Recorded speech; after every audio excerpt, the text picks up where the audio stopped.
When my sister Betsy and I were kids, our family lived for a while in a charming old farmhouse. We loved exploring its dusty corners and climbing the apple tree in the backyard. But our favorite thing was the ghost.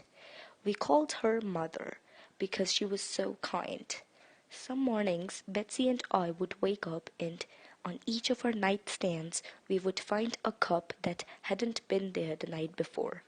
Mother had left them there, worried that we would get thirsty during the night. She just wanted to take care of us.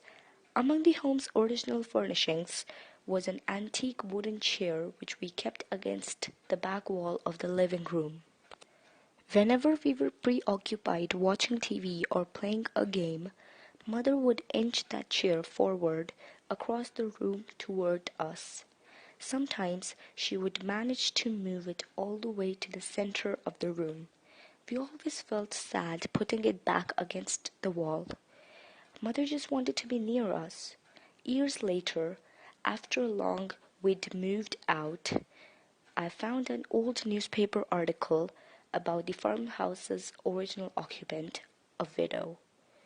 She'd murdered her two children by giving them each a cup of poisoned milk before bed. She then hung herself. The article included a photo of the farmhouse's living room with a woman's body hanging from a beam. Beneath her, knocked over, was that old wooden chair placed exactly in the center of the room.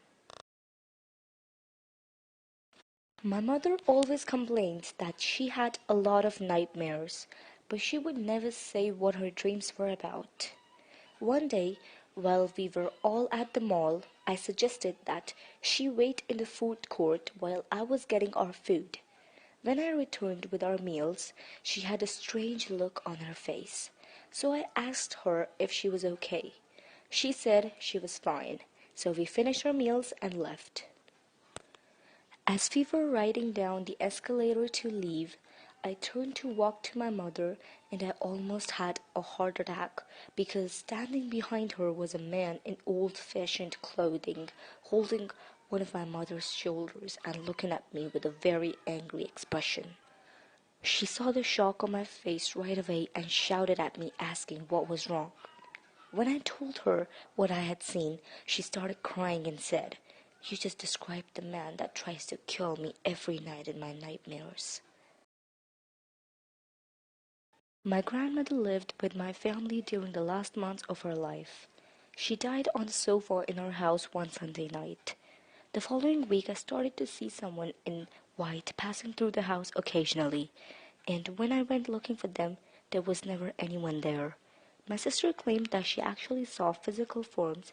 We were terrified for a good while, until my sister and I could no longer sleep in our rooms because we were too afraid. My mother prayed, burned the couch in the backyard, and we never saw anything again.